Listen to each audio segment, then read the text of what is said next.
Desde a última quinta-feira, Ptolemy, quando o Luiz Roberto Barroso anunciou que iria se aposentar do Supremo Tribunal Federal, aliás, o pessoal está chamando de aposentadoria compulsória por conta da Magnitsky, né?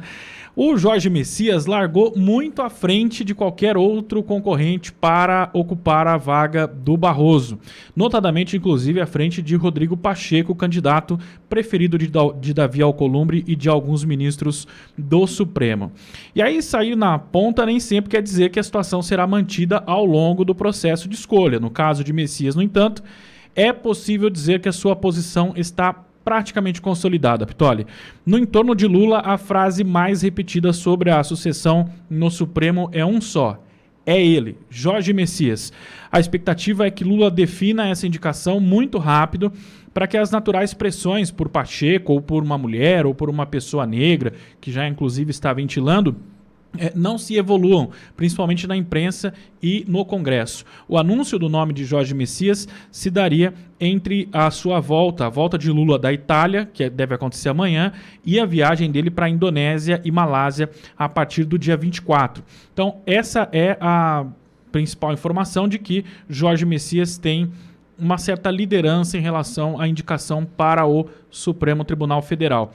E aí tem uma informação do Metrópolis de hoje, uma coluna do Igor Gadelha, que diz que o Sóstenes Cavalcante, que é o líder da oposição, ele vê o senador Rodrigo Pacheco, do PSD de Minas Gerais, como uma melhor opção para o parlamento do que o Jorge Messias, que é o ministro da Advocacia Geral da União.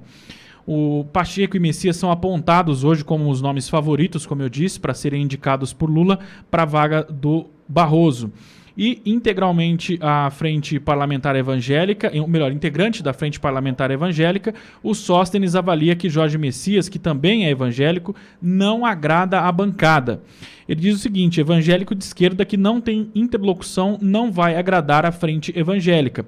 Para o parlamento é melhor Pacheco, ele tem relações, hoje é senador e já foi deputado. Ele afirmou isso, Sóstenes Cavalcante afirmou isso ao Metrópolis. Então, Ptolemy, há uma condição política sendo discutida, principalmente entre os senadores, aliás, porque o Rodrigo Pacheco tem 35% mais ou menos dos votos, teria, né, caso todos os senadores do PSD votassem a favor da indicação dele a uma vaga no Supremo.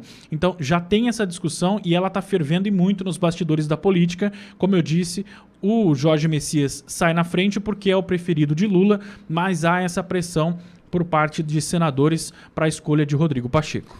Bom, vamos lá. O acertar de contas, né? O garoto de recado que vira ministro do Supremo. Para mim é um acertar de contas.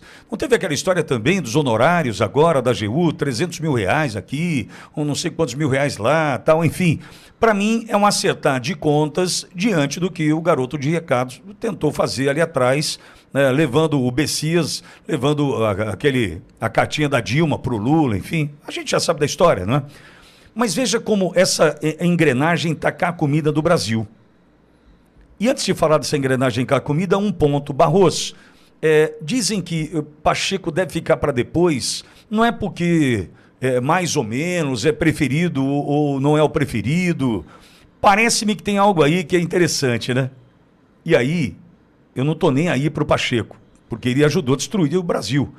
A covardia do Pacheco ajudou a destruir o Brasil. Os interesses pessoais de Rodrigo Pacheco ajudaram a destruir o Brasil. Nenhuma novidade.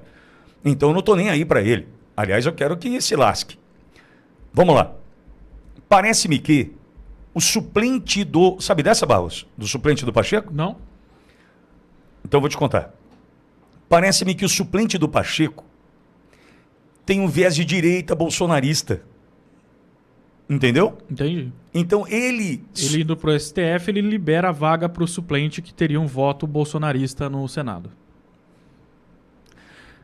Aliás, porque ele faz parte do PSD, aquele partido que é o novo PSDB, que está sempre em cima do muro, né? Em sua maioria. E daí você tem um que pende para o lado bolsonarista, talvez seria uma escolha. Isso. Aí, Barros, veja como o castigo vem, né? Como o negócio vem. Uns falam que a vingança é um prato que se come frio, outros falam que o castigo vem a galope. Enfim, cada um pode usar da frase do jeito que você quiser aí, né? Mas perceba, caso de fato isso venha a acontecer, a não indicação agora, do Rodrigo Pacheco, isso pode se dar porque o seu suplente, diz a lenda, não tenho como confirmar, é um cara mais à direita, mais bolsonarista. Olha o tamanho da confusão, amigo. Então, o que a gente está contando aqui para você não é que o Bessias é mais bonito ou mais feio, né? É mais agradável ou menos agradável que Pacheco. É que, na verdade, quem substituiria Pacheco no Senado poderia voltar com as pautas bolsonaristas, de direita.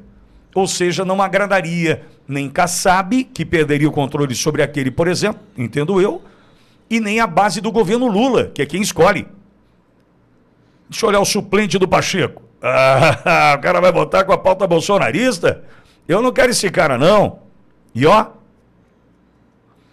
deixaram Pacheco para depois. Então entra o Bessias na liderança, né, pela escolha de um que certamente tem para receber, né, uma dívida de gratidão, tem um agradecimento a receber.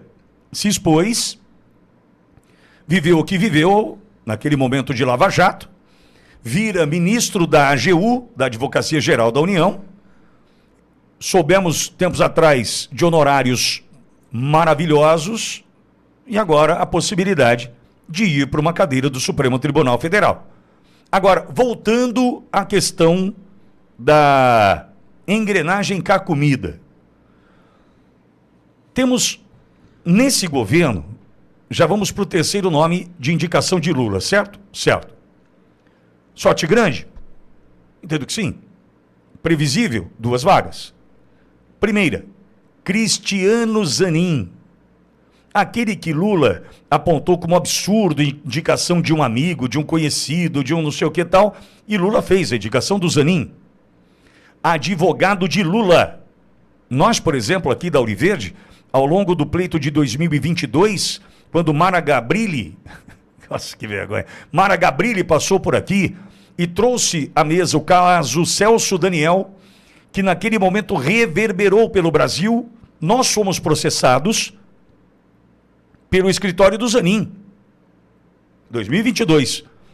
O cara deixa a defesa de Lula e continua na defesa de Lula, que ele deixou a defesa e foi para o Supremo Tribunal Federal e vai defender o quê?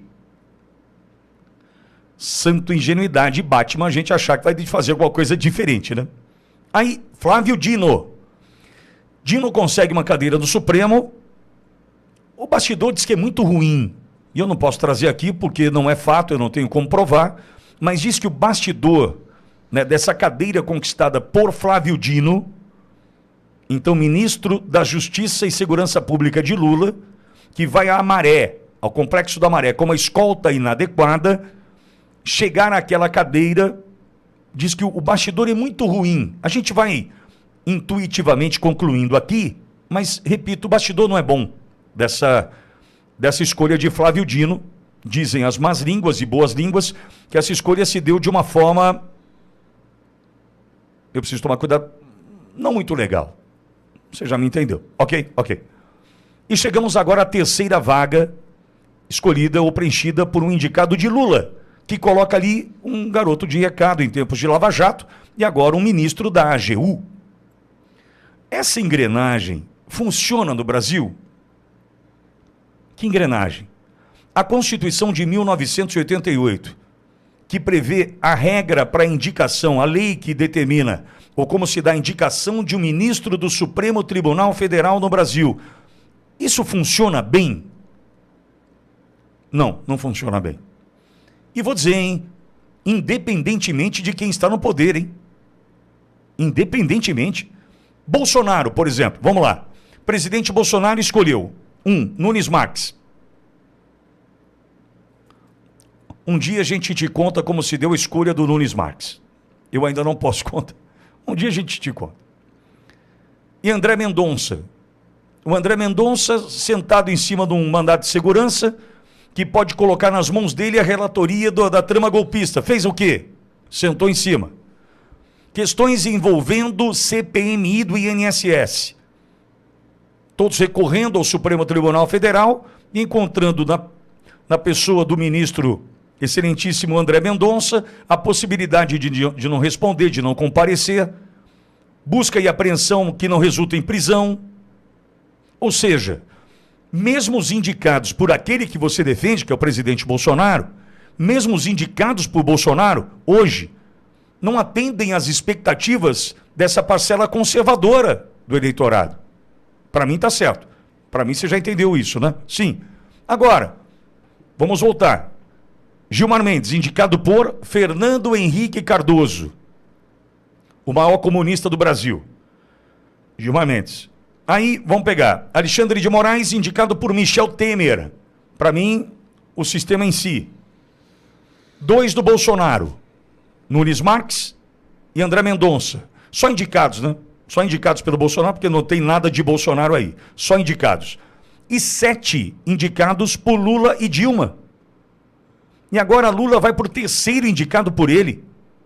Numa troca de camisa, é claro, agora entre Barroso e o que vem, é uma troca de camisa, mas isso funciona ou isso precisa ser revisto? E outras engrenagens que merecem serem revistas no Brasil. Qual é uma outra, por exemplo? Nós aprendemos ao longo da pandemia, nós aprendemos ao longo do governo do presidente Bolsonaro, a força do Senado da República. E aprendemos com Rodrigo Pacheco como não ser presidente do Congresso, certo? Certo. Por quê, Pitoli? Porque aprendemos a duras penas, na dor, que um senador como Rodrigo Pacheco, na condição de presidente do Congresso, define que ministro pode ter o seu impeachment pautado pela mesa diretora do Senado. E a gente viu que por defender os seus próprios interesses, leia-se Rodrigo Pacheco, acima dos interesses da coletividade ou do povo do estado de Minas, ele tentou mirar a sua vaga no Supremo, nitidamente. E o que deu? A gente percebeu, repito, a duras penas, que no Brasil,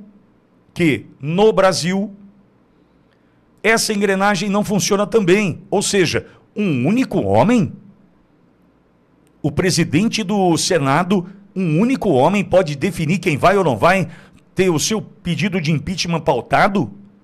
É isso mesmo? Então veja, só estou dando 2 exemplos aqui. Um exemplo trata de escolha de ministro do Supremo Tribunal Federal. Esse é um. Lu, chama para mim, por favor. Outro, a questão do pedido de impeachment de ministro do Supremo.